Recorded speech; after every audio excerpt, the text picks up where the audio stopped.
Helen's proposal caused an eerie silence at the table, and no one said anything for a while. It was easier for Sophie because she had already seen it coming. Jacob, on the other hand, was astonished. He had figured that this matter would come up, but he was still surprised that Helen brought it up directly like this. He thought that Helen and Dracon would get to know his parents first, meet them a few times, and bond with them a little before talking about their marriage. Walter and Mila stared at Helen in surprise. They thought they must have heard her wrong. They were meeting these people for the first time, and Sophie was still in high school. They couldn't seriously be thinking about her marriage. Grandma's hand was just about to reach for a dish, and it stopped midway as her expression was half surprised and half cheerful. Helen looked around the table with a nervous expression for bringing it up so suddenly. She didn't want to ruin her relations with Louise because of making haste in bringing this up. "You are saying," Grandma's lips trembled at the surprising good news, "Soph can be my granddaughter-in-law?" Helen nodded. "Yeah." Grandma looked at Jacob and Sophie, who were sitting together in embarrassment. She then turned to Helen and agreed promptly, "That'll be great." Walter and Mila looked at each other, confused. They had no idea what was going on. Even though they had the smartest brains and immense knowledge, it was still beyond their imagination to get a daughter-in-law as soon as they got back from their travels. They didn't even have time to deal with any of their important work yet. "Seriously? I'm so glad you agree. We would love to have Jacob as an official part of the family." Helen happily clapped her hands and breathed out deeply in relief. She seemed to be very pleased with Grandma's answer. Walter and Mila had no chance to talk at all, as in all of 30 seconds, Jacob's grandma and Helen had fixed their son's wedding. Jacob and Sophie looked at each other awkwardly. They didn't expect things to go like this. If the topic of Jacob's girlfriend hadn't come up about 5 minutes ago, maybe both of them would have been happier. They still had a lot of work to do on their relationship, but getting Jacob's family's approval was a happy occasion nonetheless. They both looked at each other. Sophie had calmed down from her looming anger, and both of them gave each other a light smile, now holding hands under the table without fighting. Jacob's parents turned to Sophie to take a good look at her. Although the girl made a pretty good first impression, it was still too soon to upgrade her from the daughter of their mom's saviors to their own daughter-in-law.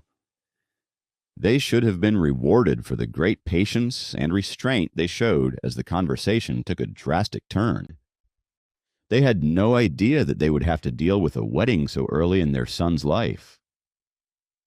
"What is this all about?" Walter eventually asked after a few seconds. "We have liked Jacob a lot from the day we met him, and we think that he and Soph will make a great couple. Of course, the final choice is theirs," Helen said softly. Sophie secretly rolled her eyes as she heard choice. Neither of them had a choice in the matter. They had to get married to share the dragon core that Jacob swallowed. It was just a happy coincidence that they had started liking each other.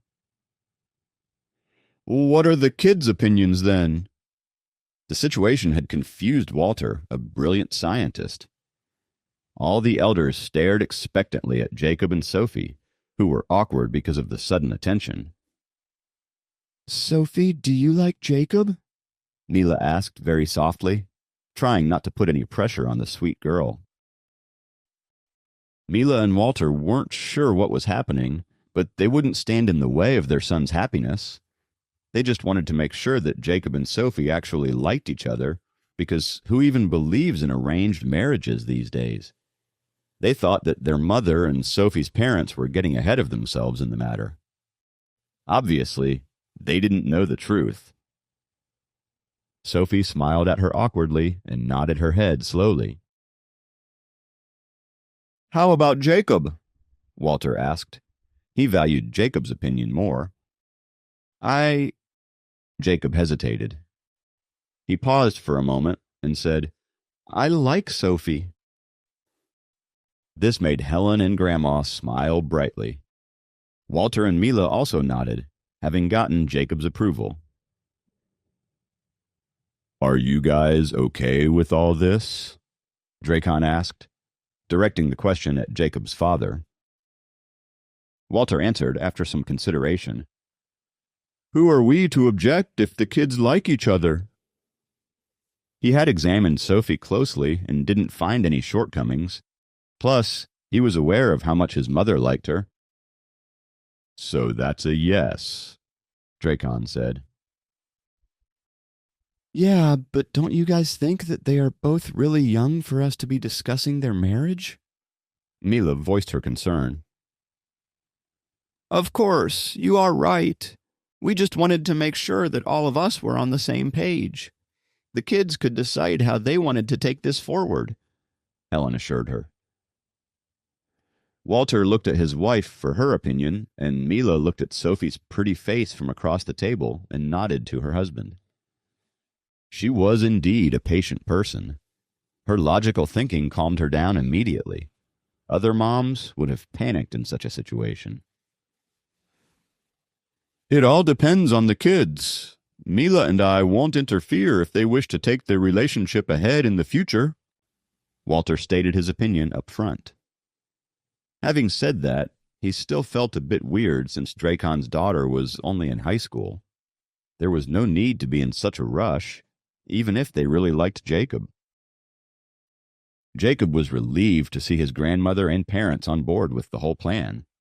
He could never tell them the reality, but this was enough for him. He glanced at Sophie, who was already looking at him. They both gave each other a smile and joined the celebration. "Soph, I'm so glad that you'll become my granddaughter."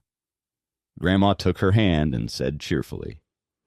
This made Sophie smile even wider. She didn't have anyone like Grandma in her life, and these last few days with Jacob's grandmother had been amazing for her. Unlike other people her age, Sophie actually liked sitting and talking to her, and was very happy to have her approval.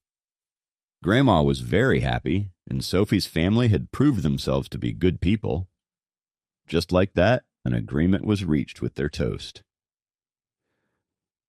Walter suddenly remembered something and excused himself. He left the restaurant and came back with a couple of bags in his hands. They were gifts for Helen, Sophie, and Dracon from Europe as a thank you gesture to them for taking care of his mother. He had forgotten to give them these gifts at home because of his mother's outburst, but this seemed like the perfect moment to do so. At first, Dracon was hesitant to accept the gift, but did so at Grandma's insistence.